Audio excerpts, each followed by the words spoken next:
Teď mě dobře poslouchej. Musíme secást ty hajzly za náma. Jestli to nedokážeš, tak je s náma amen a s tebou taky.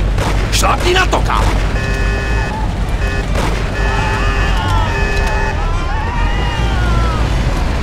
Chceš skončit rozstřelný jako řeže to, nebo co? Rychlejc! Do prdele, je snad konec. Přidej, jestli se z toho chceš dostat se zdravou kůží. Líbí se vám to, sračky? Idiote, jed! Můj taxík!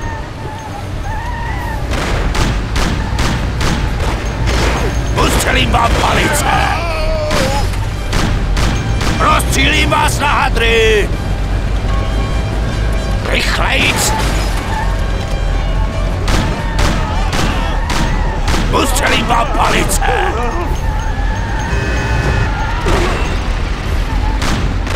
Jdeme, hlo! Ustřelím vám palice! Ustřelím vám palice!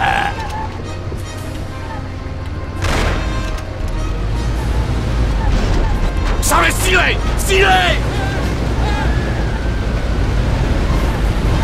Ježiš! Jezdíš hůř, než tady sám! Šlapni na to, jsou pořád za náma! Už má něco za sebou. Jdeme pomalu, jako by to auto bylo šlapací.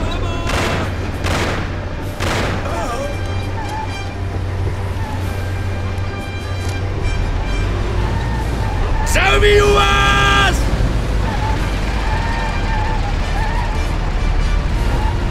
Dělej, no dělej, honem! Seš sakra, řídíš taxíku, ne? Přidej, nebo ještě než nás zabijou, Se snažím, ale prostě není závodní bourák. Jedu jak nejlíp umím. Zdechněte!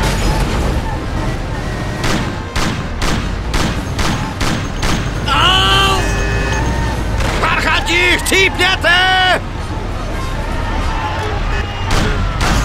Držej se nás jak klíšťata! Jsem jenom člověk.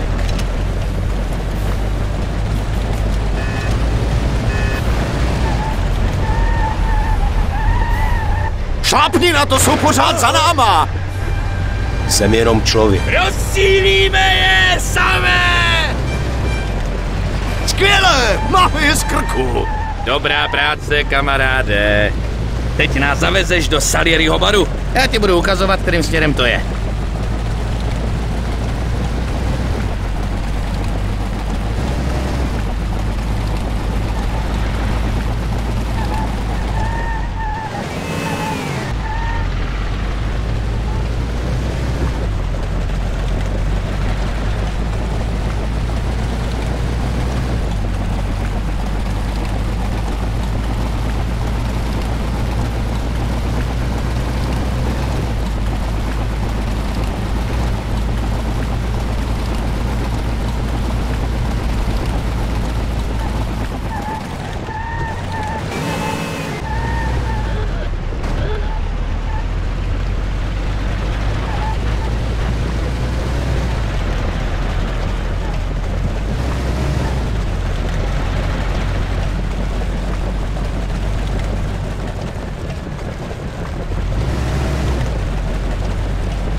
nejezdíme náhodou pořád dokola.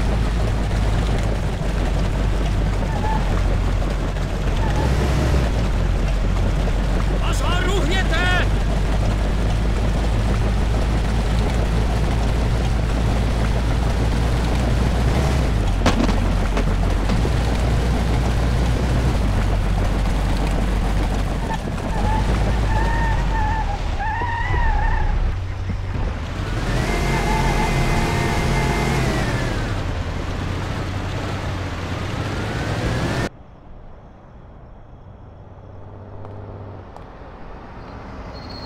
A jsme doma.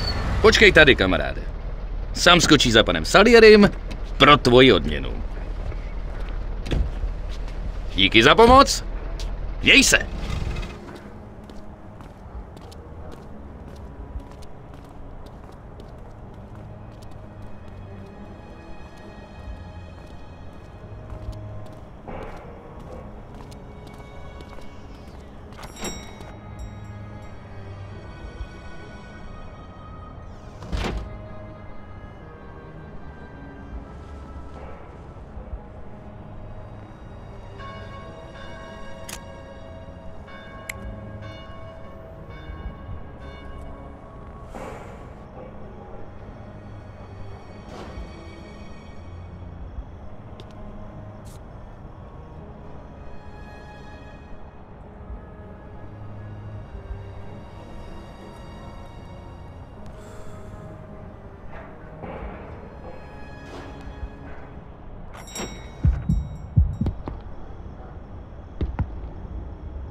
Pan Salieri ti děkuje, stejně tak jako já a Paulí.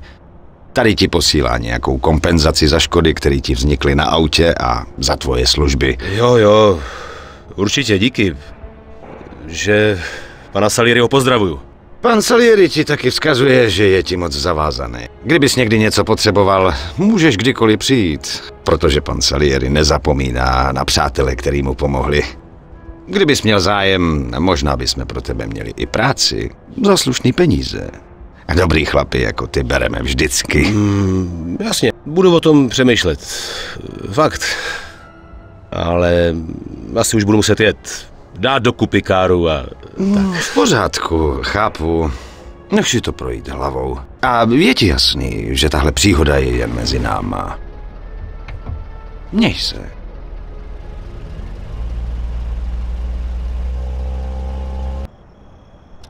Když jsem rozbalil pytlík s prachama, málem mě vomily.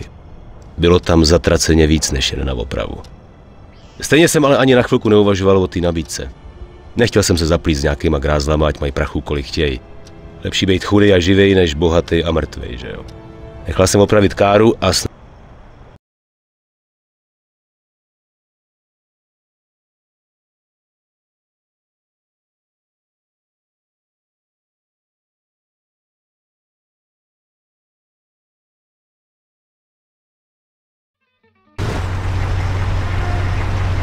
Dobrý den, hoďte mě